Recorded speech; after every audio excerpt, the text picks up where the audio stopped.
Saya dalam hal ini saksi pelapor yang diminta langsung oleh pihak Pak Jokowi ya di dalam laporan beliau di Polda Metro Jaya. Jadi dan laporan relawan-relawan lainnya. Saya tahu persis ya bahwa bukti-bukti itu sudah sangat cukup untuk menetapkan orang-orang ini menjadi tersangka. Ada itu kan kita dapatkan dari KPU, nanti akan juga dari tempat-tempat lain. Jadi udahlah, kalau ini saya ketawakan saja tuh ya. Tadi itu yang mereka akan Mabes Polri, lucu aja mungkin sekarang udah ada di Polda Metro, udah jalan, mau apa lagi? Tanggapan saya adalah ya memang hak untuk berpendapat itu dijamin oleh undang-undang dan konstitusi kita. Tetapi apa yang menurut saya agak kurang beradab dan beretika adalah bahwa ketika mereka ingin mengerahkan 500 emak-emak dengan pakaian yang tidak pantas dalam mendesak Polda Metro Jaya agar secepatnya menersangkakan kami, gitu. Jadi hak mereka untuk berbicara, tetapi kita harus juga menghargai ya apa proses penyidikan yang sekarang sedang berlangsung. Mengingat ya kami telah memiliki fotokopi ijazah berlegalisir dari KPU ya yang setelah kami analisa itu memiliki keidentikan yang sangat tinggi dengan ijazah yang kami teliti, yaitu ijazah yang diupload oleh kader PSI Dian Sandi Utama.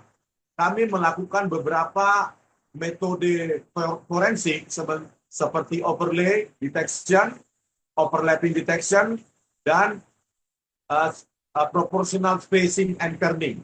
Dari ketiga metode itu, kami simpulkan bahwa apa yang kami teliti identik dengan apa ijazah fotokopi ijazah legalisir yang didapatkan dari KPU.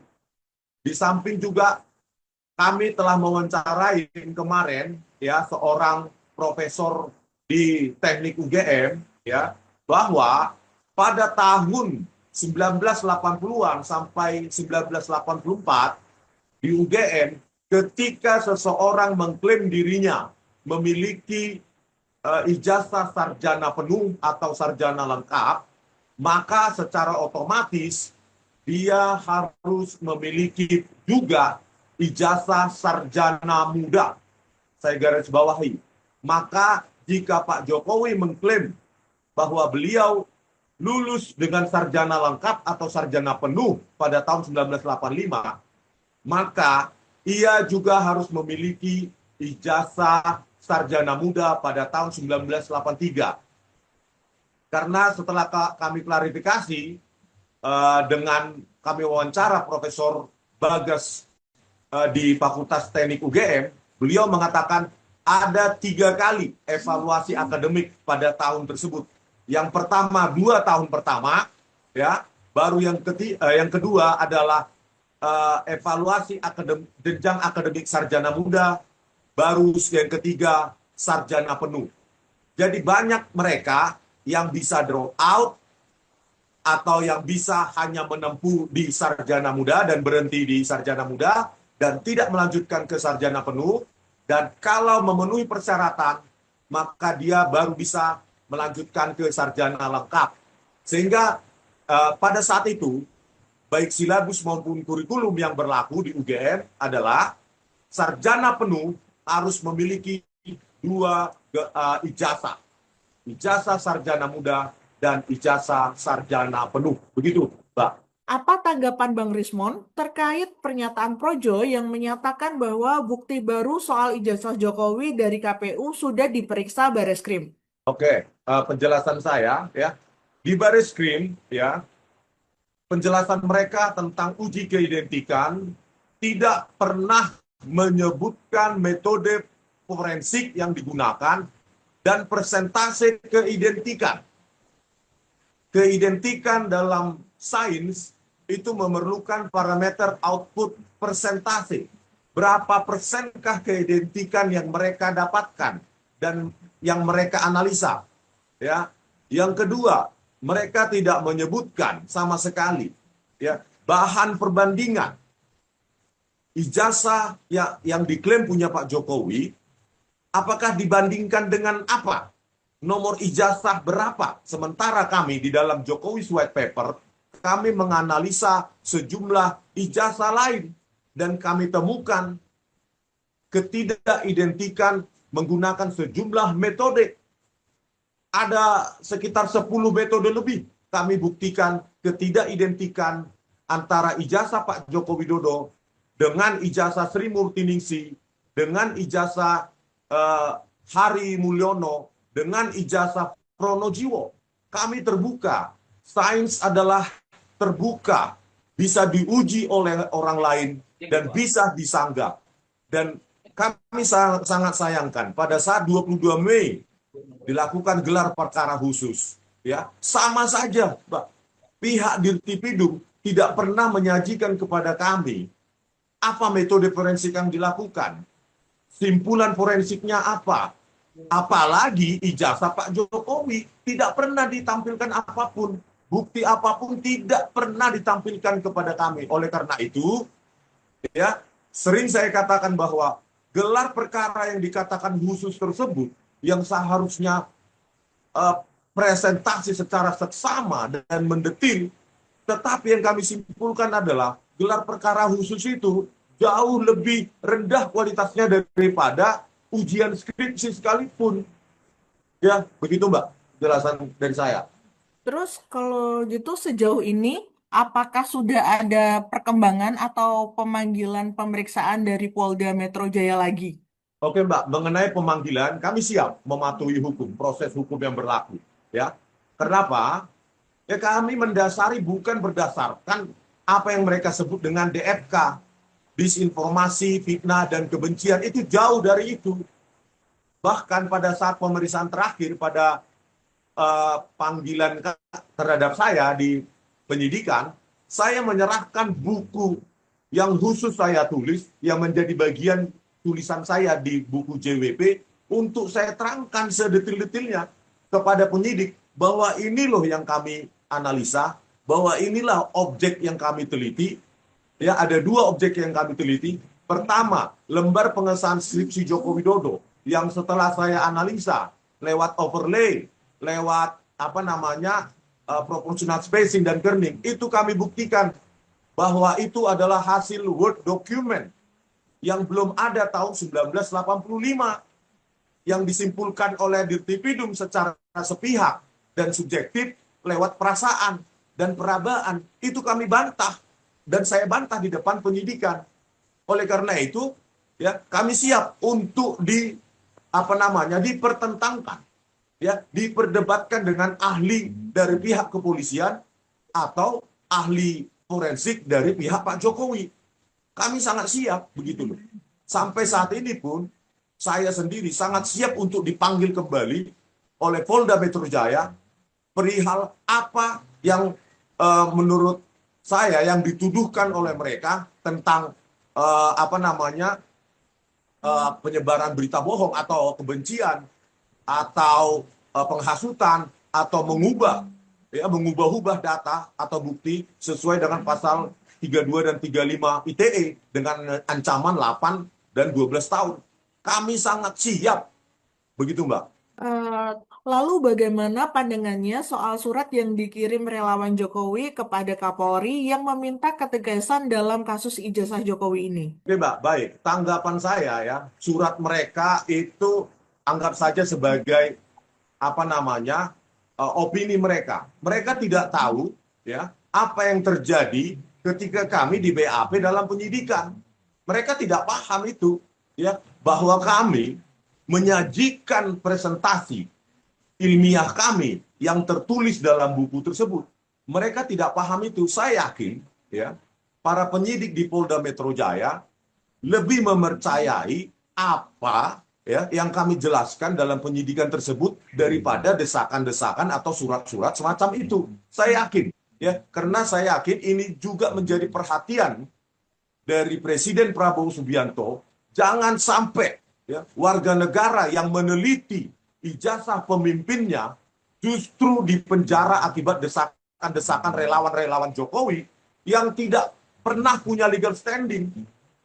Ini adalah personal Joko Widodo, ijazah Joko Widodo yang kami teliti, yang dipakai dalam pencapresan.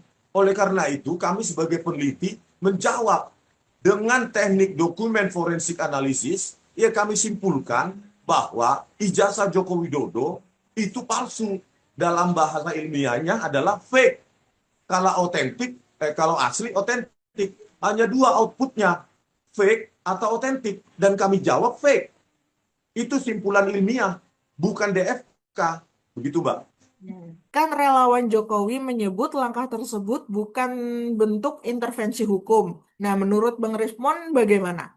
Iya, Mbak. Bagi saya, karena saya bukan ahli hukum, ya, bentuk intervensi atau tidak, ya, saya mempercayakan itu kepada sistem penegakan hukum di kepolisian. Ya, kalau kepolisian berkeputusan untuk menersangkakan kami, itu hak mereka, ya, hak dan kewajiban hukum dari kepolisian. Tetapi kami, ya, sebagai peneliti yang telah membuktikan tulisan kami dan kami sebarluaskan kepada masyarakat, kami juga punya hak untuk membela diri. Ya, kami punya hak karena kebenaran ilmiah, sekali lagi saya katakan, kebenaran ilmiah bukan milik absolut dari Bareskrim Polri. Karena saya sudah membuktikan dan buku saya akan saya serahkan kepada Pak Prabowo Subianto. Sejumlah kasus rekayasa oleh laboratorium forensik Polri. Ini menjadi catatan buruk. Dan ini akan saya serahkan langsung atau tidak langsung kepada Pak Prabowo Subianto. Begitu, Bang. Menarik nih, kalau misal ada penetapan tersangka benar terjadi, apa langkah hukum atau pembelaan yang akan dilakukan oleh Bang Rismon dan Bang Roy Suryo CS? Jika kepolisian memutuskan untuk menetapkan kami sebagai tersangka, kami anggap itu sebagai sebuah resiko perjuangan. Ya. Resiko perjuangan yang harus dilalui ketika kami mengkaji sesuatu dan menyimpulkan, dan itu melukai perasaan Joko Widodo maupun relawannya. Terkait dengan apa yang kami lakukan, tentu kami akan berdiskusi dengan tim hukum kami. Tetapi sampai detik ini, ya, kami lebih mempercayai kajian ilmiah kami daripada pernyataan-pernyataan atau narasi-narasi yang jauh dari inti permasalahan. Seperti di samping kajian forensik kami, banyak sekali kejanggalan. Ya, seperti Pak Kasmujo yang membantah peranannya dalam membimbing skripsi maupun membimbing akademik Pak Joko Widodo. Dan jawaban yang sama dari Pak Kasmujo didapatkan pula oleh jurnalis Kompas TV, Bung Dipo Nurbahagia. Ini kan sangat janggal. Yang kedua, lembar pengesahan penguji yang tidak ada. Ini kan sangat janggal. Yang ketiga, pengakuan dari hanya satu orang saksi di Desa Ketoyan bahwa Joko Widodo melaksanakan KKN tahun 85. Yang keempat, perbedaan tahun KKN yang dinyatakan oleh Dirtipidum tahun 1983, sementara dikoreksi sendiri oleh Pak Jokowi 1985 awal, dan lainnya, didukung oleh kajian forensik kami, maka kami sangat yakin, ya, menyatakan. Dan terakhir, ya, bahwa seseorang yang lulus tahun 1985 di UGM dengan sarjana lengkap wajib memiliki ijazah sarjana muda. Nah, dari keterangan-keterangan, dari bukti-bukti yang kami dapatkan, ditambah dengan awal kajian kami secara ilmiah yang sudah saya tulis secara bertahap sejak Maret 2025 ini, maka kami sangat yakin yang kami inginkan bukan memenjarakan Pak Jokowi, tetapi meluruskan sejarah bangsa. Makanya yang kami inginkan Pak Jokowi untuk jujur. Apakah studi beliau di DO dari UGM, ya, di drop out, atau hanya sampai sarjana muda? Itulah yang paling mungkin riwayat pendidikan Pak Jokowi di UGM. Begitu, Mbak. Oke, menarik nih Pak Bang Rismon. Terkait dengan penyerahan ke penyerahan bukti-bukti baru ke Pak Prabowo? Sudah ada komunikasikah dengan istana? Belum, Mbak. Tapi saya sudah punya jalur-jalur yang menurut saya sangat berpotensi. Saya menyerahkan dua buku saya, ya, dua buku saya kepada Pak Prabowo Subianto langsung. Dalam kaitannya sekarang dibentuknya atau dilantiknya minggu depan Komite Reformasi Polri, sehingga itu menjadi catatan ya, atau perhatian bagi Pak Prabowo Subianto bahwa kepolisian kita ya memang memiliki sejarah kelam dalam rekayasa barang bukti, dan ini tidak boleh dilanjutkan, apalagi dalam hal pembuktian ijazah Joko Widodo ini. Kami ingin sebagai peneliti kembalikan kepolisian ya agar menjadi kepolisian yang transparan dan presisi.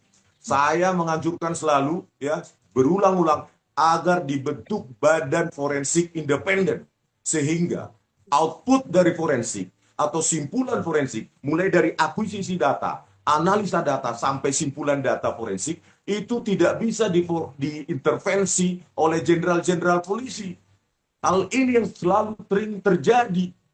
Oleh karena itu saya sarankan ya, ketika ingin mereformasi Polri, bentuklah lembaga atau badan forensik independen yang tidak bisa diintervensi. Dan yang kedua, bentuk lembaga pengawas eksternal yang memiliki kekuasaan super body juga, yang bisa memecat kepolisian, bukan dengan skenario Kompolnas yang mandul kekuasaan, mandul wewenang, yang tidak bisa berbuat apa-apa. Gitu, Mbak. Oke, terakhir ya Bang Rismon ya. Apa pesan atau seruan Bang Rismon untuk publik yang masih memantau kasus ini? Ya, kepada rakyat, ya, saya pun rakyat jelata seperti kalian, ya. Apa yang kami tempuh ini adalah murni dari kajian sains. Bahkan dengan disebarluaskannya buku Jokowi's White Paper yang berisi analisa ilmiah tersebut, itu merupakan tantangan terbuka kepada mereka, ya, kepada dosen-dosen, pada peneliti untuk membantahnya dengan buku, membantahnya, mengkoreksinya, atau menyangkalnya. Ini adalah jalan yang paling beradab, jalan ilmiah yang paling berintegritas untuk mencari kebenaran yang sesungguhnya. Gitu, Mbak. Oke, terima kasih Bang Rismon Sianipar sudah bergabung bersama kami. Untuk sahabat Kompas TV, jangan lupa saksikan Zoomcast lainnya hanya di YouTube channel Kompas TV. Di mana yang bersangkutan mengaku sebagai siswa sekolah menengah atas di Singapura, kemudian melanjutkan ke salah satu perguruan tinggi di Australia, dan kemudian meneruskan di salah satu perguruan tinggi di Singapura. Dan itu ternyata tidak benar, karena banyak bukti yang kami temukan bahwa yang bersangkutan ternyata melanjutkan dari SMP-nya, melanjutkan SMA-nya bukan di Singapura, tapi di Surakarta sendiri. Jadi yang bersangkutan menempuh pendidikan SMA di SMA Santo Yosef Solo selama 2 tahun, dan kemudian meneruskan atau pindah sekolah di SMK Kristen Solo juga. Dan disitulah kemudian terjadi missing link ya, missing data, karena sampai dengan hari ini kita tidak pernah tahu apakah dari kedua sekolah menengah atas itu yang bersangkutan mendapatkan ijazah. Karena ketika maju menjadi calon wali kota maupun maju menjadi calon wakil presiden, yang bersangkutan tidak menggunakan ijazah SMA dari manapun, tapi menggunakan surat keterangan yang diterbitkan oleh Dirjen Pendidikan Menengah yang menyatakan bahwa yang bersangkutan itu mengambil kursus di Australia, yaitu di InSearch UTS. Padahal InSearch UTS itu sama sekali bukan sekolah, sama sekali bukan lembaga yang bisa disetarakan dengan SMA. Tapi surat keterangan itu menyebutkan bahwa yang bersangkutan mendapatkan penyetaraan kelas 12 di InSearch tersebut yang setara dengan SMK. Jadi ini kan juga perlu dilakukan sebuah investigasi administratif. Apakah benar bahwa UTS InSearch itu katakanlah relevan disetarakan dengan SMA kelas 12? Dan apakah memang ada bukti bahwa yang bersangkutan benar-benar mengikuti kursus tersebut. Ya, ternyata InSearch UTS tersebut sudah tidak beroperasi kembali, sudah ditutup oleh Sydney University, sudah tidak ada lagi, sehingga tidak bisa dilacak sama sekali. Kemudian berikutnya, artinya kalau dari Dirjen Pendidikan Menengah itu berani mengeluarkan surat keterangan yang waktu itu dikeluarkan tahun 2019, artinya itu kan memang dipersiapkan untuk maju calon wali kota dan maju cawapres. Berarti ada yang perlu kami minta untuk melakukan investigasi ya. Apakah memang ada sebuah katakanlah dokumen tertentu dari UTS InSearch yang memang kemudian bisa diverifikasi bahwa dokumen dari InSearch itu memang bisa dianggap setara dengan SMK kelas 12. Apakah itu hanya sekedar narasi saja dari yang bersangkutan, sekedar sebuah pengakuan verbal saja, sama sekali tidak ada dokumen, karena sampai dengan hari ini pun kita juga tidak mendapatkan dokumen tersebut. Berikutnya, yang bersangkutan mengaku menjadi mahasiswa MDIS, itu adalah sebuah lembaga di Singapura yang bekerja sama dengan universitas-universitas di luar negeri yang mengeluarkan ijazah. Jadi dia yang bersangkutan mendapatkan ijazah dari University of Bradford, UK. Tapi yang bersangkutan untuk diketahui tidak pernah sama sekali mengikuti perkuliahan di University Bradford. Karena sepanjang data-data yang ada di media, yang bersangkutan terlihat berfoto pada saat wisuda, itu di mana di dalam foto tersebut tertulis MDIS. Ya, adalah sebuah lembaga yang berkedudukan di Singapura. Nah, dan itulah yang kemudian diaku sebagai tingkat kesarjanaannya yang bersangkutan, ya kan? Nah, masalahnya kan menjadi sebuah hal yang harus betul-betul diinvestigasi, karena di dalam undang-undang pemilihan umum syarat bagi calon presiden dan wakil presiden itu adalah memiliki ijazah dan atau setara dengan SMA minimal. Nah, ini yang pasti tidak dimiliki oleh yang bersangkutan. Jadi yang dipakai sebagai syarat untuk maju wapres kan ijazah SMA, ya, ijazah SMA, bukan ijazah sarjana. Nah, ini perlu kita pertanyakan lagi, apakah yang bersangkutan memiliki ijazah SMA? Dan apakah surat keterangan dari Dirjen Pendidikan Menengah itu layak dianggap mewakili ijazah SMA yang tidak dimiliki oleh yang bersangkutan? Jadi ini mungkin menjadi penambah keterangan dari apa yang dituntutkan oleh para purnawirawan TNI, menambah bobot dari itu. Ini dari sisi kapasitas. Kemudian dari sisi moralitas yang juga kami soroti adalah bahwa ada satu akun di Kaskus yang bernama akun Fufu Fafa, yang oleh pakar telematika sudah dilakukan investigasi oleh Dr. Roy Suryo, bahwa akun Fufu Fafa yang ada di Kaskus itu 99% milik dari Gibran Rakabuming. Di mana kita tahu semua dalam waktu sekitar 1 tahun lebih ini, seluruh Indonesia gempar akibat dari akun Fufu Fafa tersebut, ya, menyampaikan banyak hal yang sangat amoral, ya, untuk dialamatkan pada beberapa orang, terutama pada Presiden Prabowo Subianto dan keluarganya. Dan dalam beberapa kali kesempatan saya pun sudah sampaikan bahwa ini tidak cuma soal moralitas, tapi ini adalah indikasi bahwa yang bersangkutan menderita gangguan psikopatologis. Ya, yang tentu saja kalau dari sisi integritas kita bicara, ya ini sangat berbahaya apabila kita punya pemimpin, apalagi seperti yang disampaikan oleh Letnan Jenderal Purnawirawan Sutioso, kalau sampai tentu saja kita tidak berharap bahwa terjadi apa-apa pada Presiden Prabowo Subianto.